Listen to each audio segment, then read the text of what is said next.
সুপ্রিয় মাধ্যমিক পরীক্ষার্থী বন্ধুরা, এবিটিএ টেস্ট পেপার 2024-2025 থেকে আমি বাংলা সাবজেক্টের ওপরে আজকে 302 পাতা আলোচনা করব। আগের পেজগুলো দেখার জন্য অবশ্যই আমার চ্যানেলকে সাবস্ক্রাইব করার পাশাপাশি আমার চ্যানেলের প্লেলিস্ট ফলো করো। ওখানে একটা ফোল্ডারে প্রথম থেকে এ পর্যন্ত সমস্ত সেটগুলি তোমরা পেয়ে যাবে। আজকে 12 নম্বর সেটের প্রথম প্রশ্নটি দেখে নাও। 1.1 তপন বইটা ফেলে রেখে চলে যায়। অপশান 4টি তোমরা দেখতে পাচ্ছ, তার মধ্যে গ অপশানটি সঠিক, বাড়ির ছাদে। 1.2 বড় ভয় করিতে লাগিল নদের চাঁদের, ভয়ের কারণ ছিল অপশান ঘ নদীর উন্মত্ত রূপ দেখে। 1.3 রাগ হলো এক ধরনের রিপু, খ অপশানটি সঠিক। 1.4 অসুখী একজন কবিতাটির ভাষান্তর করেছেন, অপশান খ নবারুণ ভট্টাচার্য। 1.5 নিভৃত অবকাশে আফ্রিকা কি চিনেছিল, অপশান খ জল স্থল আকাশের দুর্বোধ সংকেত। 1.6 হেম রত্নে নানা রঙ্গী, হেম শব্দটির অর্থ হলো অপশান ক সোনা। নেক্সট 1.7 শ্রীপান্থ যে ছদ্মনামে লিখেছেন, অপশান ঘ নিখিল সরকার। পরের প্রশ্ন, পরিভাষার একটি অন্যতম উদ্দেশ্য হলো, অপশান গ অর্থ সুনির্দিষ্ট করা। 1.9 পণ্ডিত মশাইয়ের কলম খ্যাত ছিল কি জন্য, উত্তরটি দেখে নাও। খ অপশানটি সঠিক হবে, কানে গুজে রাখার জন্য। পরের প্রশ্ন 1.10 উপমান ও উপমেয়র মধ্যে অভেদ কল্পনা যে সমাসের বৈশিষ্ট্য তা হলো, অপশান গ রূপক কর্মধারয় সমাসের বৈশিষ্ট্য। 1.11 মন্দিরে বাজছিল পূজার ঘণ্টা, চিহ্নিত পদটি কোন কারকের উদাহরণ, এটি অধিকরণ কারকের উদাহরণ, ঘ অপশানটি সঠিক।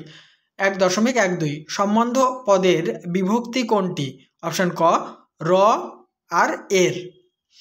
1.13 ফেলাইলা কনক বলয় দূরে, চিহ্নিত পদটি যে সমাসের উদাহরণ তা হলো, অপশান ঘ মধ্যপদলোপী কর্মধারয় সমাসের উদাহরণ। 1.14 কর্মবাচ্যের কর্তাকে বলা হয়, অপশান ক অনুক্ত কর্তা। নেক্সট 1.15 বাঁশি বাজে বৃন্দাবনে, এটি যে বাচ্যের উদাহরণ সেটি হলো, অপশান ঘ কর্মকর্তৃবাচ্য। 1.16 বাংলা বাক্য নির্মাণের শর্ত সংখ্যা 3টি। 1.17 এইটুকু কাশির পরিশ্রমে সে হাঁপাইতে লাগিল, বাক্যটি কোন শ্রেণীর, অপশান ক সরল বাক্য। এবারে আমরা এসএকিউ প্রশ্নোত্তর আলোচনা করব, অবশ্যই দেখে নাও। 2.1 বুকের রক্ত কেন ছলকে ওঠে তপনের, উত্তর জ্ঞানচক্ষু গল্পে তপনের ছোট মাসি এবং ছোট মেসো এক সংখ্যা সন্ধ্যাতারা পত্রিকা হাতে যখন তাদের বাড়িতে বেড়াতে এসেছিল, তখন কেন তাদের হাতে সন্ধ্যাতারা পত্রিকা এই কথা ভেবে তপনের বুকের রক্ত ছলকে উঠেছিল। নেক্সট প্রশ্ন, সে প্রায় কাঁদিয়া ফেলিয়াছিল, কে কী কারণে প্রায় কেঁদে ফেলেছিল, উত্তর নদীর বিদ্রোহ গল্পে নদের চাঁদের দেশের ক্ষীণস্রোতা নদীটি অনাবৃষ্টির কারণে শুকিয়ে যাবার উপক্রম হলে নদের চাঁদ প্রায় কেঁদে ফেলেছিল। 2.1.3 অমৃতের একেবারেই ইচ্ছে ছিল না, কি ইচ্ছে ছিল না, দেখো উত্তর সুন্দর সাজগোজ করে বাড়ি থেকে বেরিয়ে অমৃতের একেবারেই ইচ্ছে ছিল না জামা কাপড় নোংরা করে ইসাবের সঙ্গে কুস্তি লড়তে। 2.1.4 আপনি রাগ করবেন না, কে কাকে কথা বলেছেন, বহুরূপী গল্পে আলোচ্য উক্তিটি বিরাগীর ছদ্মবেশী হরিদা এটা পুরো উল্টো হয়ে গেছে, বিরাগীর ছদ্মবেশী হরিদাকে জগদীশবাবু বলেছেন। ঠিক আছে, বহুরূপী গল্পে আলোচ্য উক্তিটি বিরাগীর ছদ্মবেশী হরিদাকে জগদীশবাবু বলেছেন। ঠিক আছে, উত্তরটা আমার একটু এলোমেলো হয়ে গেছে আর কি, টাইপিংয়ে মিস্টেক হয়েছে। তাহলে তোমরা বুঝে নিলে এই উক্তিটি কিন্তু বিরাগী সন্ন্যাসীকে জগদীশবাবু বলেছেন। নেক্সট প্রশ্ন চলে এসো। গিরিশ মহাপাত্র ট্যাগ থেকে, মানে গিরিশ মহাপাত্রের ট্যাগ থেকে কি কি পাওয়া গেছিল, এই ট্যাগ বানানে কিন্তু একটা চন্দ্রবিন্দু হবে, এই জফলার আকারের মাথায় একটা চন্দ্রবিন্দু হবে। ঠিক আছে, ট্যাগ থেকে কি কি পাওয়া গিয়েছিল, উত্তর গিরিশ মহাপাত্রের ট্যাগ থেকে মহাপাত্রের, গিরিশ মহাপাত্রের ট্যাগ থেকে একটি টাকা ও গন্ডা 6 পয়সা পাওয়া গিয়েছিল। 2.2.1 আমাদের ইতিহাস নেই এ কথা বলা হয়েছে কেন? আয় আরও বেঁধে বেঁধে থাকি কবিতায় কবি শঙ্খ ঘোষ সাধারণ মানুষের প্রতিনিধি। সাধারণ মানুষের কোনো ইতিহাস থাকে না এবং তাদের ইতিহাস জনসমক্ষে প্রতিফলিতও হয় না, তাই কবি কথা বলেছেন। নেক্সট প্রশ্ন, বেথানিত হইছে কেশ বেশ, বেথানিত শব্দের অর্থ কী? বেথানিত শব্দের অর্থ হলো অসংবৃত বা এলোমেলো। 2.2.3 ধ্বংস দেখে ভয় কেন তোর? কবি ধ্বংসকে ভয় পেতে নিষেধ করেছেন কেন? উত্তর, প্রলয় উল্লাস কবিতায় কবি জানিয়েছেন অনাগত প্রলয়ের ধ্বংসের মধ্যেই সৃষ্টির বীজ লুকায়িত আছে, তাই তাকে দেখে ভয় পাওয়ার কিছু নেই। 2.2.4 গানের বর্ম আজ পড়েছি গায়ে, গানের বর্ম পরিধান করে কবি কোন কাজ করতে পারেন? উত্তর, অস্ত্রের বিরুদ্ধে গান কবিতায় কবি গানের বর্ম গায়ে পড়ে হাত নাড়িয়ে বুলেট তাড়াতে পারেন, অর্থাৎ ধ্বংস, লড়াই এবং বর্বরতা প্রতিরোধ করে শান্তির বার্তা ছড়িয়ে দিতে পারেন। পরের প্রশ্ন 2.2.5 যুগান্তের কবি কোথায় এসে দাঁড়াবেন? যুগান্তের কবি লাঞ্ছিত, অপমানিত, অত্যাচারিত আফ্রিকা অর্থাৎ মানহারা মানবীর দ্বারে এসে দাঁড়াবেন। নেক্সট প্রশ্ন, বঙ্গীয় সাহিত্য পরিষদের উদ্যোগে কী ত্রুটি ছিল? উত্তর, বঙ্গীয় সাহিত্য পরিষদে নিযুক্ত পরিভাষা সমিতির লেখকেরা একত্রিত হয়ে কাজ না করে স্বতন্ত্রভাবে কাজ করেছিলেন, তার ফলে তাদের সংকলিত পরিভাষার মধ্যে সাম্য হয়নি। 2.3.2 খাগের কলম কোথায় দেখা যায়? খাগের কলম সরস্বতী পূজার সময় দেখা যায়। 2.3.3 বৈজ্ঞানিক প্রসঙ্গের ভাষা কেমন হওয়া উচিত? বৈজ্ঞানিক প্রসঙ্গের ভাষা সরল এবং স্পষ্ট হওয়া উচিত। নেক্সট, খুবই টেকসই কোন জিনিসের কথা বলা হয়েছে? গরু কিংবা কচ্ছপের খোল কেটে তৈরি করা উন্নত ধরনের বিদেশি নিভের কথা বলা হয়েছে। এবারে আমরা ব্যাকরণগত 10টি প্রশ্ন উত্তর আলোচনা করব। তার আগে বলি অবশ্যই ভিডিওতে লাইক, কমেন্ট এবং শেয়ার করো। কেমন লাগছে আমার পড়ানো অবশ্যই কমেন্ট বক্সে লিখে জানাতে ভুলো না। আর আমি প্রতিনিয়ত এরকম তোমাদের টেস্ট পেপার সলভ করতে থাকছি, তাই অবশ্যই কোনো ক্লাস যদি মিস করে যাও অবশ্যই আমার চ্যানেলের প্লেলিস্ট কিন্তু তোমরা ফলো করো, ওখানে পরপর সেটগুলি পেয়ে যাবে। 2.4.1 দাগের ব্যাকরণগত প্রশ্ন, সমধাতুজ কর্তার একটি উদাহরণ দাও। দেখো, এই যে লেখক লেখে, এটা হচ্ছে সমধাতুজ কর্তা। যে লেখক কর্তা আর লেখে, এটা হচ্ছে ক্রিয়া।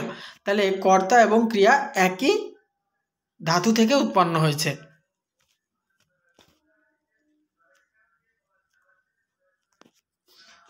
পরের প্রশ্ন, তির্যক বিভক্তি কাকে বলে? যে বিভক্তি প্রায় সব কারকেই ব্যবহৃত হয় তাকে তির্যক বিভক্তি বলে, যেমন এ বিভক্তি।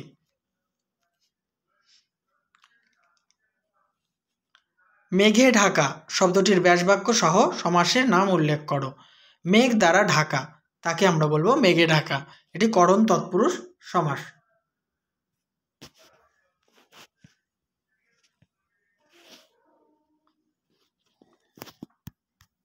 পরের প্রশ্ন, মেঘে ঢাকা শব্দটির ব্যাসবাক্য বললাম, এটা ডবল লেখা হয়ে গেছে।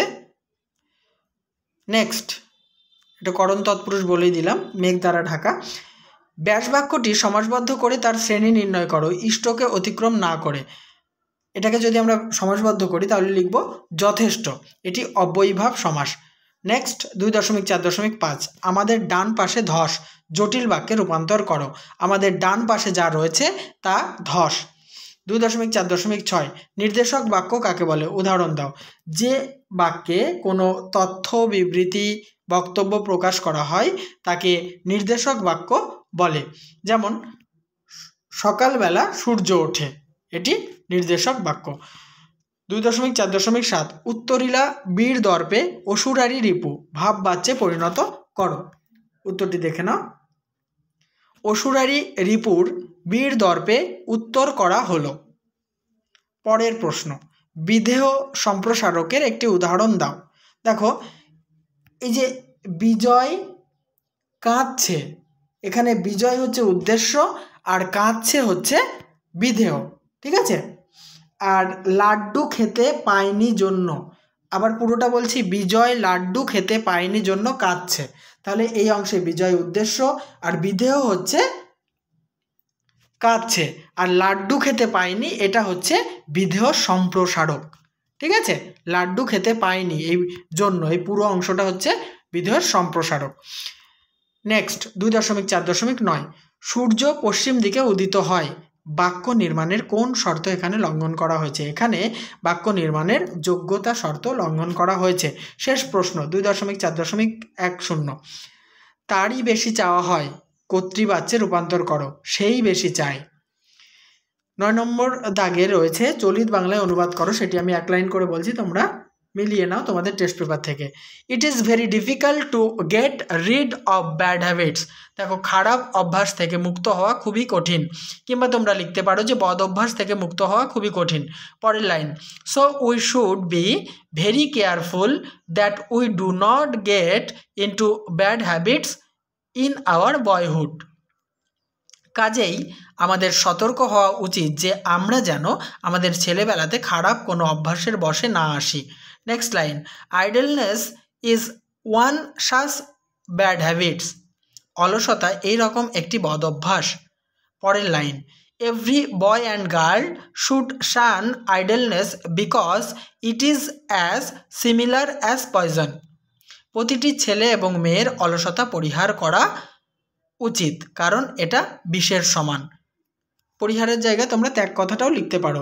যাই হোক, আমি এই পেজটি সলভ করা সমাপ্ত করলাম। নেক্সট পেজ দেখার জন্য আমার চ্যানেলটিকে সাবস্ক্রাইব করো, আর সবসময় আমার চ্যানেলের প্লেলিস্ট ফলো রেখো।